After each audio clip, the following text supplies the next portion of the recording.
We're live. Oh, we're live. So we're live.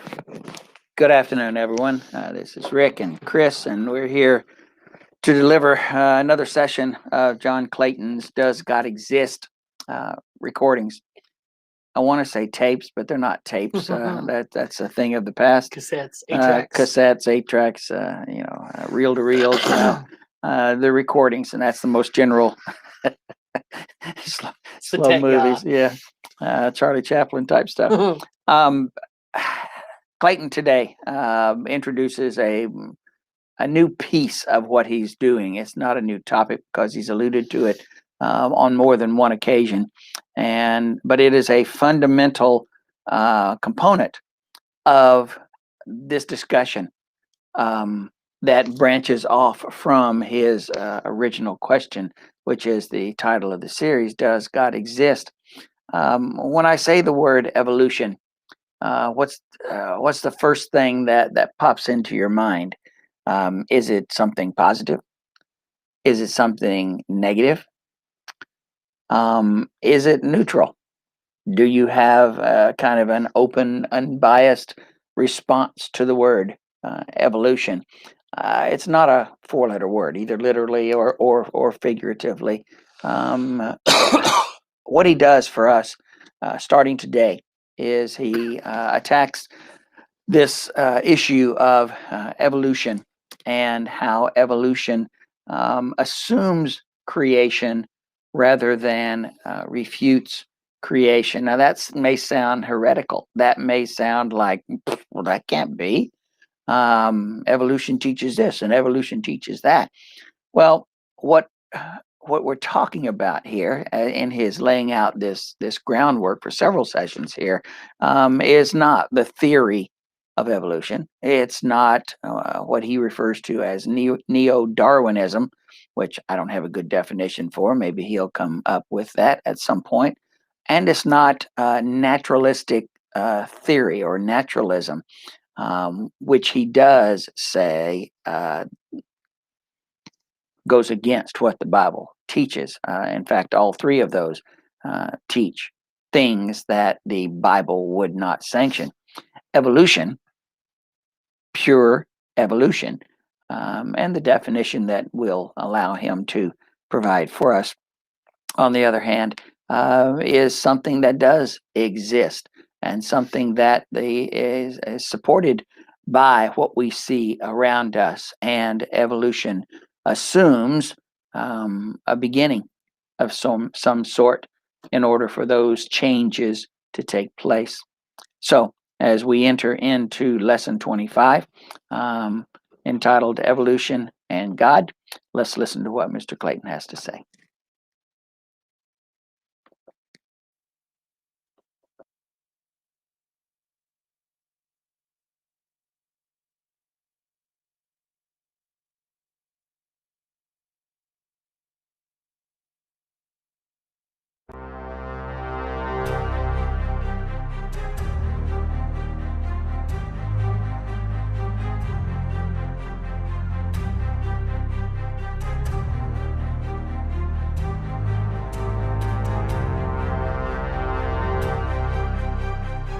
Welcome to the Does God Exist video presentation program number 25.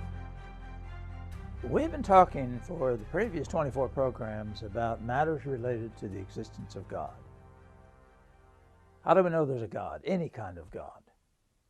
What has to be the nature of that God? Why the God of the Bible? Why Christianity? Why Jesus Christ? That's the basic thrust of this series of videos. And our fundamental theme, our most fundamental theme, has been that science and the Bible, that science and faith are not enemies. That a person can logically and intelligently and rationally believe in God. The question of evolution has nothing to do with that. One of the things that always distresses me is that I hear people talk about the evolution-creation controversy. There is no evolution-creation controversy, never has been, never will be. Because evolution doesn't deal with creation.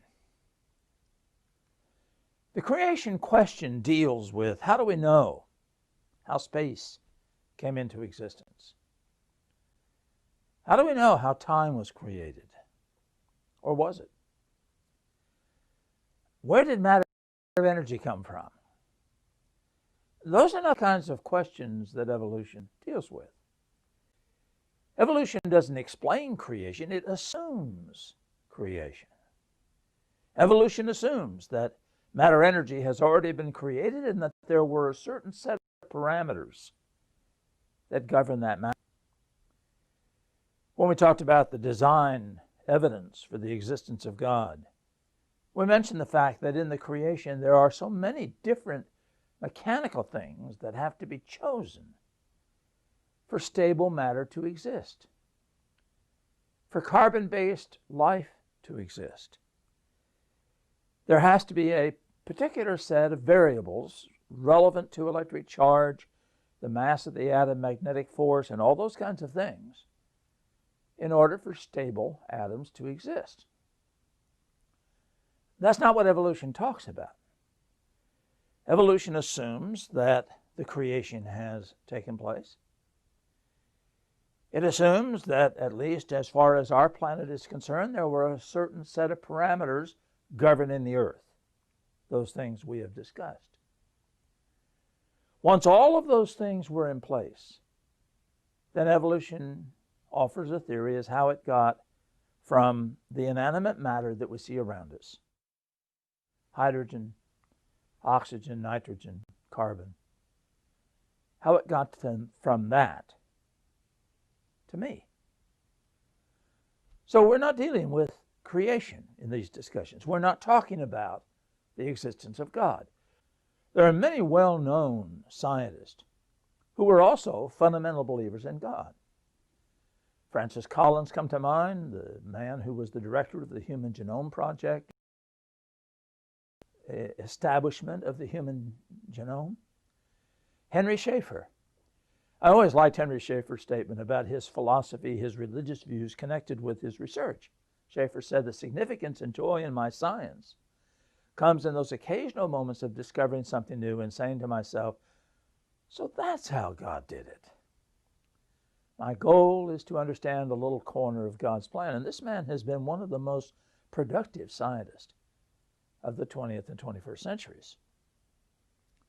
I mentioned to you earlier that as a science teacher for 41 years in the public schools, when this kind of issue would come up, my response would always be, well, we're just understanding something about how God did it. And if that's what you believe, that the creation is in some way connected to God, then you're not going to find anything in this class that's going to be a threat to your religious beliefs. We're simply looking at the process by which things came to be as they are. And it's interesting that when you read the works of Charles Darwin, you don't see this negative, hostile approach that's so prevalent today. Darwin said things like, "I've looked at everything as resulting from design laws." Well, if there are design laws, then there's a designer. It's important to understand that decisions of this type, then, are not dealing with the existence of God. It always bothers me when I hear somebody say, well, I don't believe in God because of evolution. That's an incredibly ignorant position. Evolution has nothing to do with the existence of God. What it does have something to do with is how we interpret the Bible. What it does have something to do with is our understandings of whether the Bible is a book of ancient silly fairy tales, or whether it in fact is credible and in fact has evidence that it is the Word of God. That's a theological issue. It's not a matter related to the existence of God. So the first point that I want to make is we're not talking about the existence of God from this point on in our discussions. We're talking about the credibility of the biblical record. Now, it is important to define some words here. And perhaps the first word we need to define is the word evolution.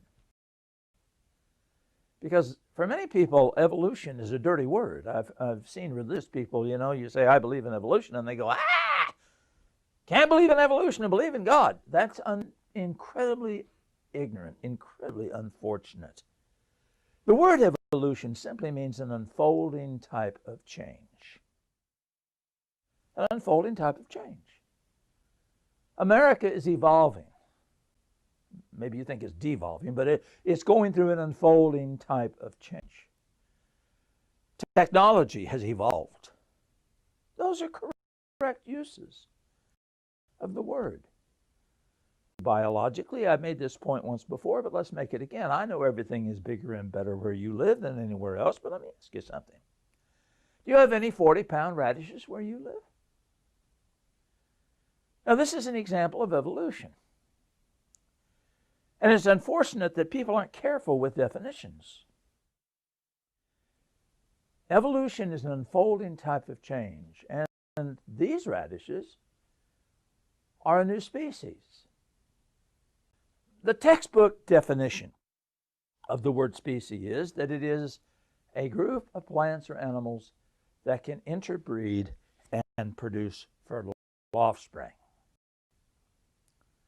Variations in that definition because of modern discoveries. You will see sometimes additives made to that. But very simply, these radishes you're looking at right now cannot interbreed with their great-great-great-great-great-great-great-great-great grandradish and produce fertile offspring. Technically, scientifically, it's a new species. And we recognize this. We understand this. I don't think anybody questions this. Hey, these things are fantastic. They go to maturity in 60 days. They have incredible nutritional value. They biodegrade very quickly. I'm told they taste terrible. But anyway, the point is, it's an example of a new species. Don't confuse the word species with the word kind. In the Bible, the word kind in the Hebrew was from the Hebrew word min. The Bible is very consistent with its use of the word kind. In 1 Corinthians 15:39, we read, all flesh is not the same flesh. So here comes the listings of kinds. There is one kind of flesh of men. There is another kind of flesh of beast. There is another kind of flesh of fishes. And another kind of flesh of birds. Now, we'll talk in some detail later about what that involves.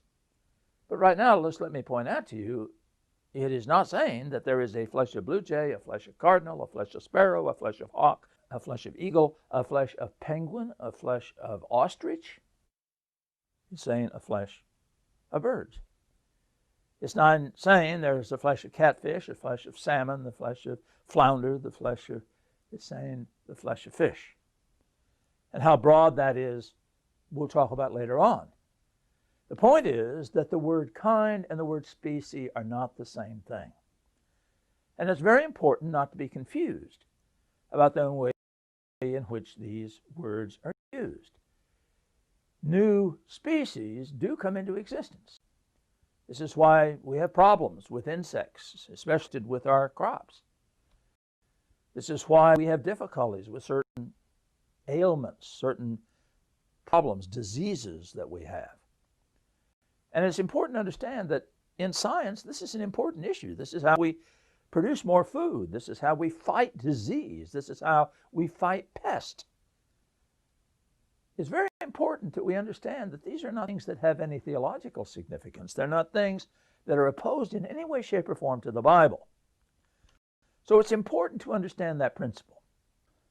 I think most of us would recognize that there were no peekapoos on Noah's Ark. Whether you talk about the peekapoo or the cockapoo or the miniature St. Bernard, all of these dogs evolved from some ancient dog-like ancestor. Somebody says, well, that's not evolution, that's variation. In the high school textbook, this is how evolution is defined. The example I've just shown you is an example of evolution, as it's seen in the textbook. The BSCS version biology book, Molecules to Man, which is probably the most evolutionarily oriented high school textbook ever written, had 28 chapters dealing with evolution. 24 of 28 chapters dealt with the kind of thing we're talking about right here, because it's so critical to so many things. We understand the Charlet has come about because of principles involved in evolution. And all of the variations we see in cattle, from the Highland ewes to the modern Black Angus, has been an application of evolution. And sometimes animals turn out to be related you might not think are related. Like this animal. This is a cross between a goat and a sheep. It's called a Jeep. Now this is not a fake picture. And one of the things that's happened in recent years is that we have had discussions about microevolution versus macroevolution. And the difficulty here is, where did micro end and macro begin? I think it's important to understand that many times these things are contrived terms. Evolution is unfolding change. And by the way, this animal is not sterile. So strictly speaking, it would say that these various species are related, and that maybe our definition needs to be broader than what we have traditionally taught the word species to mean. And the Bible talks about this. You remember what Jacob did with Laban's flocks? Take a look. It's interesting that in that story that sexual stimulants are used, barriers are used. It may not be entirely clear everything that was going on there, but it is important to understand that the principle is understood in animal husbandry today. This is evolution, an unfolding type of change. Now, when most people think about evolution in a confrontatory sense, they're thinking of one of the theories of evolution. And probably dominant has been neo-Darwinism. In recent years, there have been other proposals. Punctuated equilibrium. Stephen Jay Gould, Niles Eldredge found some ways of better accommodating the fossil record with a different concept of evolution. It really is just a modification of neo-Darwinism, but it has a very great implication. And I might add, it was closer to the biblical concept. In recent years, we've had people talking about cladistic taxonomy and how the classification system perhaps should not be based upon evolutionary principle, but should look in terms of just structure, and so the structure drifts. So when people about the theory of evolution, I have to say, well, which theory are you talking about? And it's important to understand that really the question here becomes more a question not of evolution, but of naturalism. Naturalism is the belief that everything can be explained by science. One of the things that atheists will say in response to this video series is that there's a lot of the areas we're talking about that will change as better knowledge is acquired. No question about that. And no question there have been people who have used the God of gaps mentality in the past. Well, we don't understand this, so God must have done it. The problem with that is that when some way is found that explains how it happened, that does not require God to be a player, then God is no longer necessary. And there have been atheists who have said, quote unquote, I no longer need that hypothesis in response to the question of God's existence. Naturalism is an atheistic belief. This is really where the problem lies, not really in the question of evolution. Evolution has implications for how we understand the Bible. It has implications for the way in which we read the book of Genesis. It has implications for whether we view some of the stories in the Bible as allegorical or whether they're historical. And we're going to look at some of those concepts as we move along, but it is not an issue of the existence of God. I'm opposed to naturalism. I think it is very myopic to suggest that everything can be explained in terms of science. But science, if we view it as a friend, is a very constructive thing. Now, as we look at this subject of evolution, start at the beginning, the origin of life. And one of the things that I'd like to point out is that the origin of life issue comes back to what we said at the start of this presentation. Evolution assumes creation. It doesn't explain it. In the question of the origin of life, evolution assumes that the ancient Earth had a primitive atmosphere made of fundamental gases. And those fundamental gases, according to theory were materials necessary for the formation of life. A very famous experiment by Stanley Miller and Harold Urey at the University of Chicago in 1953 dealt with how that process might have taken place. What these gentlemen did, as you can see in this diagram, is that they put some fundamental materials, already created molecules, things that we see in space, things that we know can be instrumental in the production of life, into a test tube environment. Methane, hydrogen, water vapor, ammonia, and hydrogen cyanide. This material had an electrical discharge arranged through it. Now, the parallel to the early Earth is pretty obvious here. It's an anaerobic environment. In other words, there's no oxygen in this model. The belief is that the conditions that would have been the precursors of life would have been chemical processes that occurred where oxygen could not burn them up, essentially, where no oxidation would take place. What they did in this experiment was that they subjected this mixture of materials for a week to an electrical discharge. And what they found was that in the trap at the bottom, down below the condenser in this diagram, there was a collection of materials called amino acids. Amino acids are the building blocks of life. You are made of an accumulation of a wide variety of amino acids. That's what builds proteins. That's instrumental in any construction of life, any model that anyone has been proposing.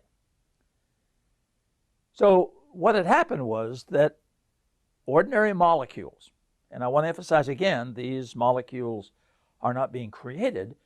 They're assumed to have been present. What's being explained is how they changed to produce the building blocks of life, did that with an addition of energy from the electrical discharge, without intelligence, without purpose, without design. So the newspapers picked this up, and the headlines read, "Scientist creates life." Well, it's not life, it's amino acids. Amino acids are a long way from life. In protein synthesis, as you can see in this diagram, amino acids produce peptides, peptides by dehydration produce polypeptides. These are steps that can be done in the laboratory, and eventually protein can be produced mechanically from amino acids by chemical processes man can duplicate. Now, in the case of DNA, there are thousands of proteins in DNA. DNA is involved in living things in the production of proteins. So we're a long way from life, is the point. The question remains, what are the conditions of the ancient Earth really like? Did this experiment that you see in this test tube, is this representative of what the ancient atmosphere of the Earth was about? In recent years, it's been very obvious from discoveries that are made that this is not what the ancient Earth was about. There are massive carbonates in the earliest rocks of the Earth, so oxygen in some form was present. When you look at things like hydrogen and ammonia, these are very lightweight gases. What that means is they can escape the Earth's gravitational field very easily. We don't have much hydrogen in our atmosphere because there's not enough gravity to hold the hydrogen in. The same thing is true of ammonia, same thing is true of methane. So the result is that the ancient Earth would not have been made of these materials. But even if it were made of these materials, what are the mathematical odds of a protein being produced by chance from this process? And if you've watched our video series, this probably brings you back to the discussion we had earlier about how you handle mathematical probabilities in questions of design. Scientists of all kinds, and by the way, these are not creationists. These aren't people with religious axes to grind. These are people who are well-known scientists who have studied in this field for some time. They have shown that the probability functions are massively high here. And since we've already done this, I won't do it again except to say that once again, the mathematical odds by chance alone are prohibitive. Now, you can propose models as to how things might have been in some way arranged to reduce these odds. If we go back to the original apparatus, you'll notice in the bottom there's a condenser and there's a trap Why? Because the electrical discharge would destroy amino acids faster than it would produce them. So this apparatus, something had to suck them out of the way before the electrical discharge would break them down again. What would do that in the ancient Earth? Well, there have been proposals of kaolinite matrices and things of this type that might have had that process. But the experiment, while it's interesting and while it was creative and while it has implications for understanding what might have happened in outer space, is not a picture of how life came into existence. It's a long way from life. And it's important to understand this discussion then that the creation of life remains one of those mysteries that science is still to understand. And I come back, if we understand it, what have we done? We've come to realize what incredible wisdom and intelligence it took to do it to begin with, especially in the conditions of the ancient Earth. We have seen amino acids in space. Nebulous clouds have some amino acids in them. There have been proposals that some of these amino acids may have rained down upon the Earth. Wonderful, creative models. But they are just that.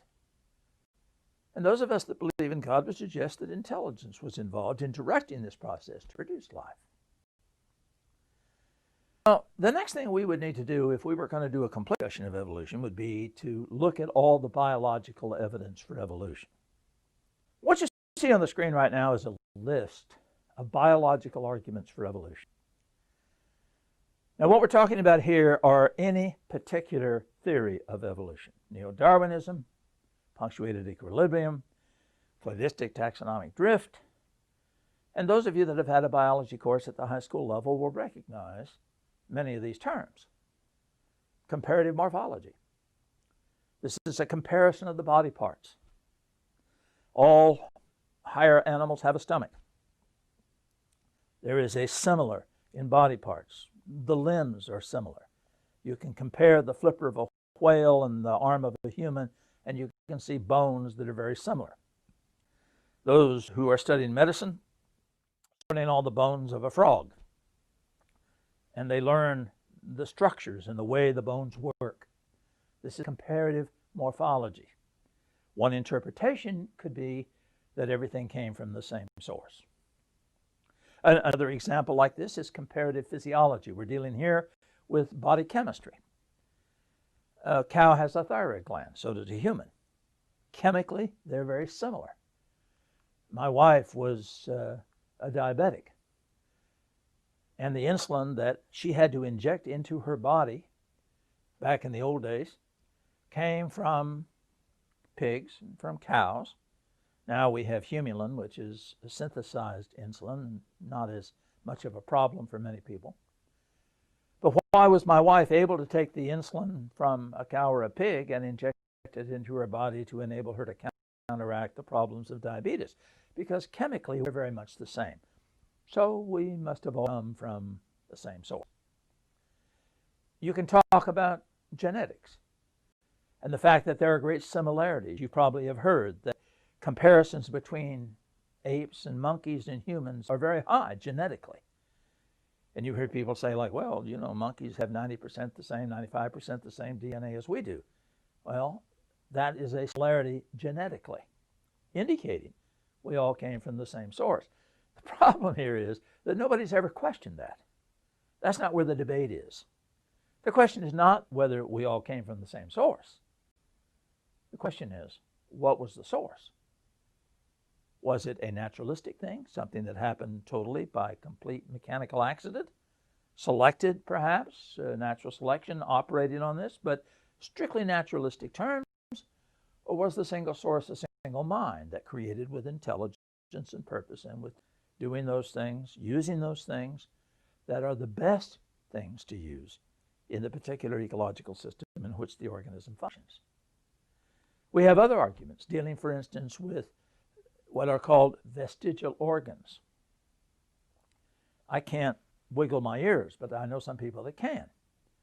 There are animals that use ear-moving muscles in very creative ways, very important ways.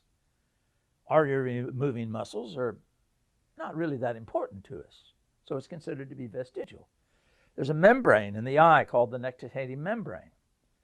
In some animals, especially those that live in aquatic situations, the nictitating membrane comes across the eye, sort of like a swim mask, so they can see clearly underwater. Ours doesn't serve that purpose because we don't live underwater.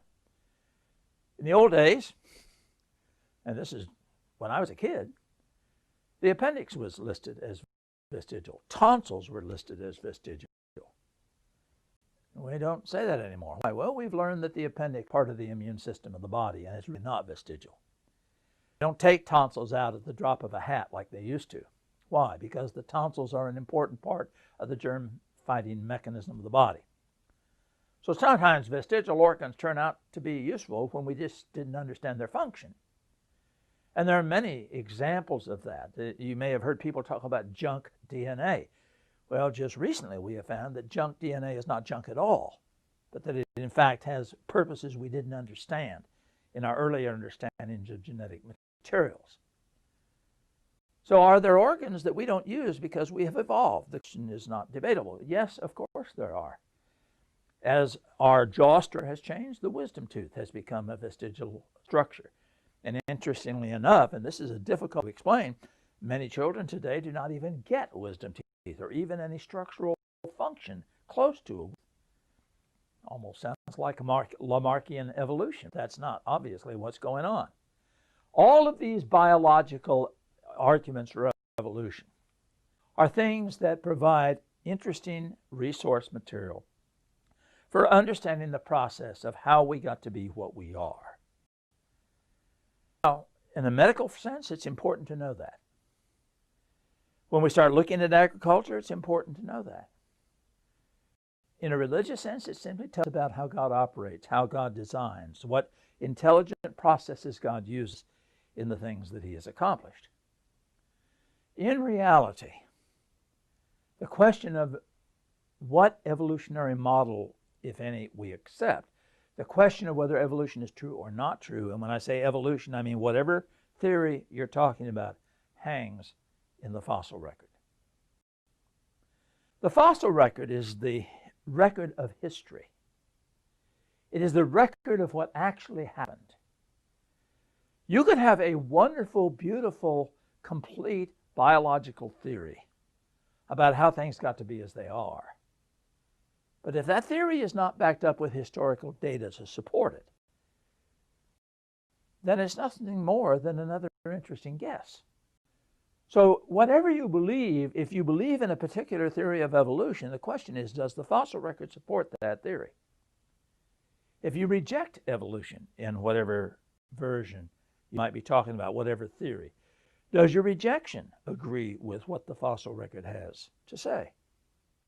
If evolution is ever proven, it will have to be proven, whatever theory you believe in, by the fossil record, the historical record. If evolution is ever disproven, whatever particular kind of evolution you're talking about, it has to be proven by the fossils for the same reason.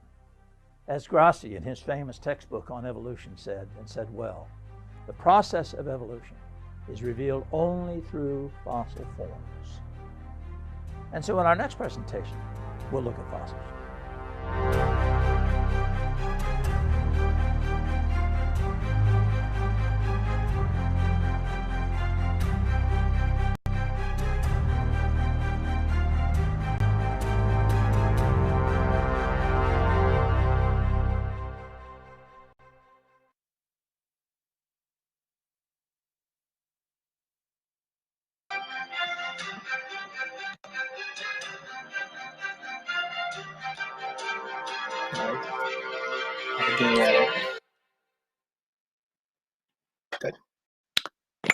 Okay, we are back.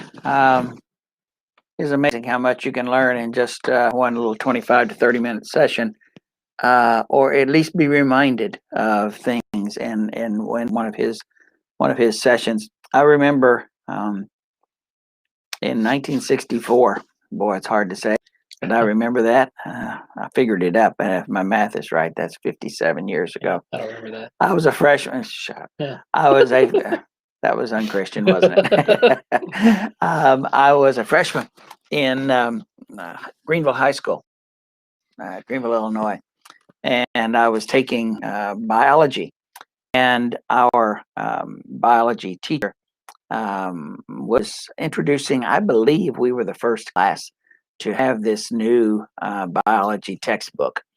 And it was called BSCS. And I think that was Biological Studies, what is that, or Curriculum Studies, Biological Sciences, Curriculum Studies, or something like that.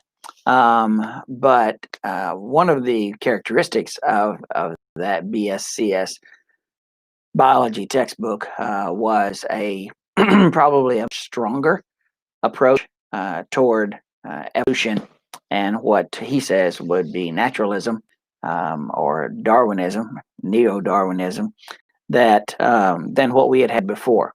I'm going to read you some historical background on how we got to where we are right now with our teaching of evolution in our schools in just a minute. But I remember that there was an uproar, and many of us can remember the problems that still occur in our schools today when those who are opposed to any vestige of religion, anything that can be related to religion, enters into the hallowed halls of education, they throw a fit. And then we have lawsuits and we have court cases, and it's been a series of things over a long period of time.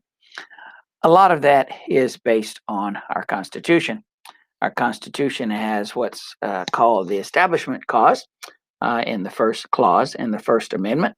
And that Establishment Clause deals with this idea of freedom of religion and freedom from religion. If you remember, our country was established because, at least in part, you had the King of England with the Church of England imposing on people things that they didn't think they should be dealing with. And so religious freedom was one of the reasons, if history serves me well, one of the reasons why many people came to this country. And so when they got here, and when they, after 100 years or so, started organizing a nation and developing laws by which they were going to be governed over the next, from that time up until today, they decided they would deal with religion in this Establishment Clause. And in the First Amendment, there is this clause that says, Congress shall make no law respecting an establishment of religion or prohibiting the free exercise of. So you've got two sides of that Establishment Clause, where one side is dealing with not allowing the government to establish any particular one religion or requiring people to believe anything religious. And on the other hand, you had to protect the freedoms, the religious freedoms that they had decided that they wanted instituted in this country to preserve the freedom to be religious, to practice their religion. So you had this tension between government sponsoring and controlling religion versus the individual's ability to exercise his or her religion and not being prohibited from doing so. Well, and the problem occurs when you get into public spheres, like our government, like our education system. Now, if my memory also serves correctly, the Constitution does not deal with education, except in, I think it's the 10th Amendment. Any activity not dealt with in this Constitution is reserved to the states. Maybe it's the 10th Amendment, I'm not sure, that says that's called the reserved clause, meaning that it goes back to the individual states. So individual states have from time to time had to deal with this notion of religion in the schools and prohibiting the government from sponsoring activity that would promote a religion or religion in general, versus the independent ability of the individual to exercise uh, freely his or her religious beliefs. I'm just going to read you a little bit about where creation and evolution, how that has transpired over the years in education, just as a quick review, and it's not going to be long. In American schools, the Genesis creation narrative was generally taught as the origin of the universe and of life until Darwin's scientific theories became widely accepted. While there was some immediate backlash, organized opposition did not get underway until the fundamentalist modernist controversy broke out following World War I. So, very few of us can remember World War One. And several states passed laws banning the teaching of evolution, while others debated them but did not pass them. Then we had that famous Scopes trial. It was the result of challenging the law that said you cannot teach evolution. Scopes lost his case, and further states passed laws banning the teaching of evolution. So at one time, even though Darwin had made his assertions about the origin of man and natural selection and things that we are going to be talking about here very pointedly over the next few weeks, the states still were in support of a creation approach to how we got here on this earth. In 1968, Supreme Court ruled on Epperson versus Arkansas, another challenge to these laws. And this was probably within the first few years of that new biological series. So it could be that, that approach spawned this next series of challenges. And the court ruled that allowing the teaching of creation while disallowing the teaching of evolution did indeed advance a religion and therefore violated the Establishment Clause of the Constitution. Creationists then started lobbying to have laws passed that required teachers to teach the controversy, that at least present both sides of the issue, not favoring one or the other, but a fair and balanced approach. But this was struck down in 1987 in Edwards versus Aguillard. Creationists then moved to frame the issue as one of intelligent design. And I think Clayton will talk more about intelligent design as we go along. He's already mentioned it as it's not science and it's not religion. It's neither of those. And so while there are features of intelligent design that people thought was going to allow them to kind of, under the door, slip in at least some aspects of the creation story, that was ruled against also in a district court in Kitzmiller versus Dover Area School District as recently as 2005. So the issue obviously has remained contentious, with various U.S. states debating, passing, or voting down alternative approaches to creationism in science classroom. There is no bar in U.S. law to creationism being taught in civics classes, current affairs, philosophy classes, or even comparative religion classes. But for the most part, and it's been my experience, and I don't keep up on every case that comes down the pike. There is a ban on teaching creation as a science or in any of our science classes. Like we say, comparative religions class, if you're looking at what Christianity teaches versus Judaism versus Hinduism, something like that. Philosophy classes, current affairs, or even in civics class, maybe even history class, as you deal with how our country was founded and why our country was founded.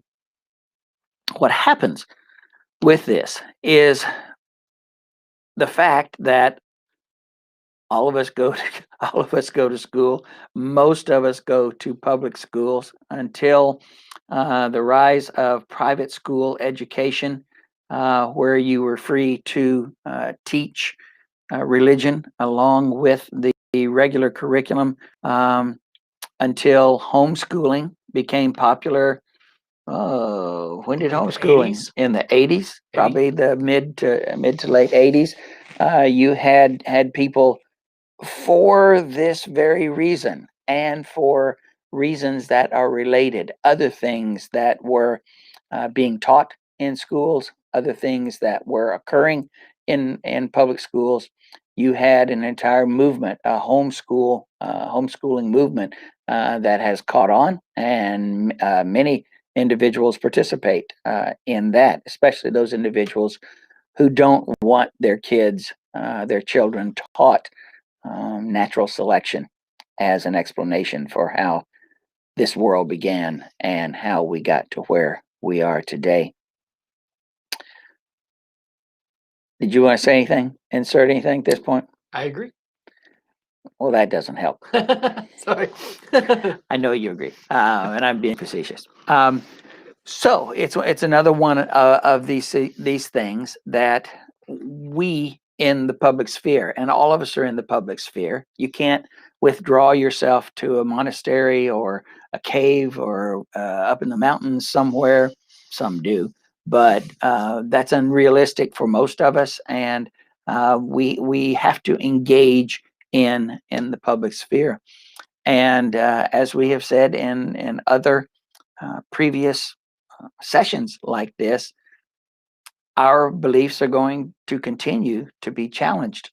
They're going to not only continue to be challenged, but the rhetoric and the intensity of those situations is probably going to increase. We have all sorts of issues today that are being accepted in mainstream thought, as well as incorporated into policies and even into laws that conflict with what the Bible says about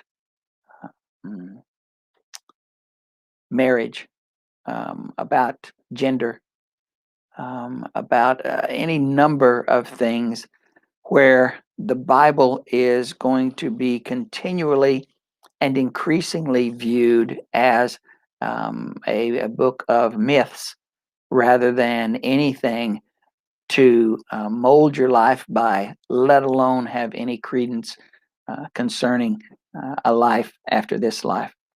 For those of us who believe in those precepts and those concepts and what the Bible teaches in this regard, as we have said, our task is going to get increasingly difficult, and we are not going to be able to hide, should that be our approach to dealing with these types of issues. The Bible is very clear, and as we have said more than once, the persecutions that the first century Christians underwent for suffering for the cause of Christ, we can't even identify with. We have no frame of reference for that other than what we read about it in the Bible. And the details are probably not there in the Bible, but the details are in history and talk about how horrible that time period was. The first century church that started in Jerusalem and spread from there to all Judea, Samaria, and then all parts of the world at that time was a massive movement. It was amazing how quickly the gospel spread and with what ready acceptance it had in the hearts of both Jews and Gentiles. With that, though, came the scrutiny of governments. And the Roman government, being in charge at that time, was generally allowing conquered territories to govern themselves and to exercise whatever religion they wanted. During the Gospels, during the life of Christ, we had the Jewish people pretty much controlling most aspects of life. They had Roman government officials there to arbitrate or to make decisions concerning different pieces of what went on in that society. But by and large, I think the only prohibition was they couldn't publicly execute somebody for a perceived religious crime.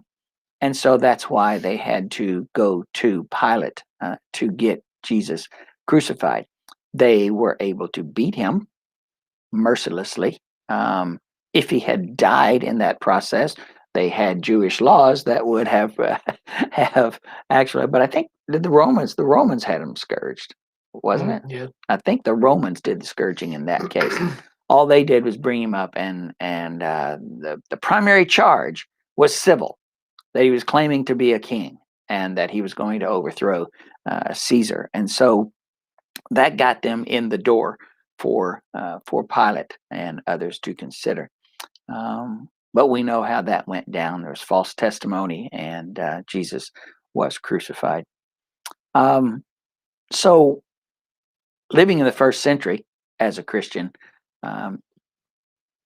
probably the vast majority of those individuals, and I have no way of justifying that statement, but the vast majority of those individuals suffered for the cause of Christ in a way that we haven't encountered yet, but we're heading in that direction.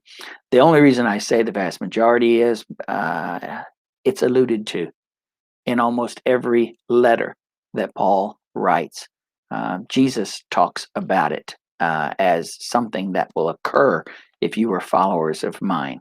As he said, Paul reminds them of the current affliction under current conditions in Romans 7 when he's talking about whether to marry or not marry. He in almost every letter that Paul writes, he is encouraging them to remain steadfast. Don't go back under the pressure. Not only did they have the civil and governmental pressure of prohibiting them from exercising their free right to religion, which was not in their constitution, they also had persecution from the Jews. The Jews, as you know, were not happy about Christ, had him put to death. The fact that he was resurrected, and that initiated a movement known as the church, and known as, I think rather facetiously, Christians, was a derisive term at one time, taking the name of Christ, was something that they weren't happy about. And now they had competition in the area. Not only that, Christianity was for the fulfillment of the old law. And as Jesus said, I did not come to replace the law, but I came to fulfill the law. Well, Paul, who had been one of Judaism's most ardent supporters and promoters and chief attackers of those who had gone into Christianity, had now become a turncoat. He had flipped to the other side.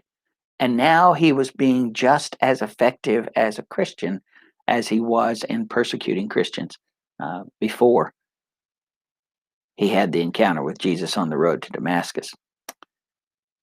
So even though they may not have been persecuted by a local government, they were persecuted by local Jews. And Paul was continually harassed as he went around Asia Minor and all his missionary journeys, where the Jews would follow him from town to town. I don't know who was supporting them. I Mhm. don't know how they got their livelihood, unless it was from people back in Jerusalem.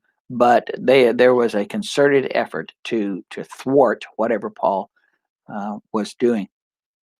So I say all that to talk about, to introduce from our perspective, things that we'll be talking about.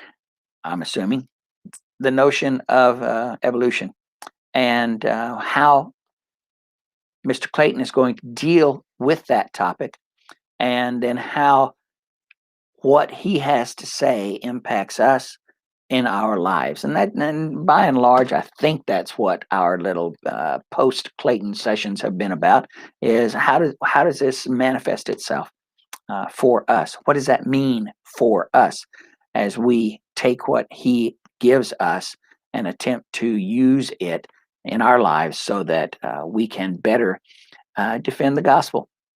That when people say, "Oh, you believe in the Bible? You must not believe in science." He has been very clear about that. If we believe in the Bible, we have to believe in science, and science and religion have to support one another. If they don't, then it's either bad science, or, as he said, bad theology, or maybe it's both of those things. I thought he had several things today that were interesting. Um, the I did a little bit of figuring again with my limited math skills that I have. He talked about real briefly that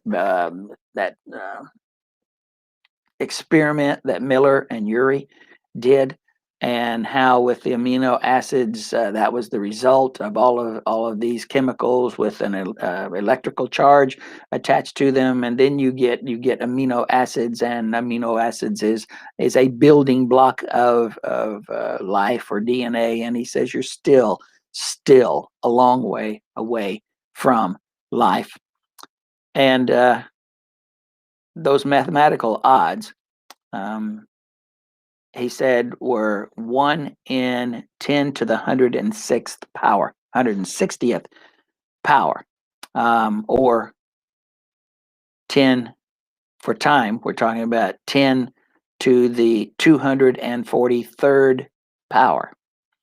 Now, 10 to the first power is with 1 0, so that's 100. Yeah. 10 to the second power is 1,000. And then every time you add another number, you add another 0. So 10 to the 243rd power in the number of years.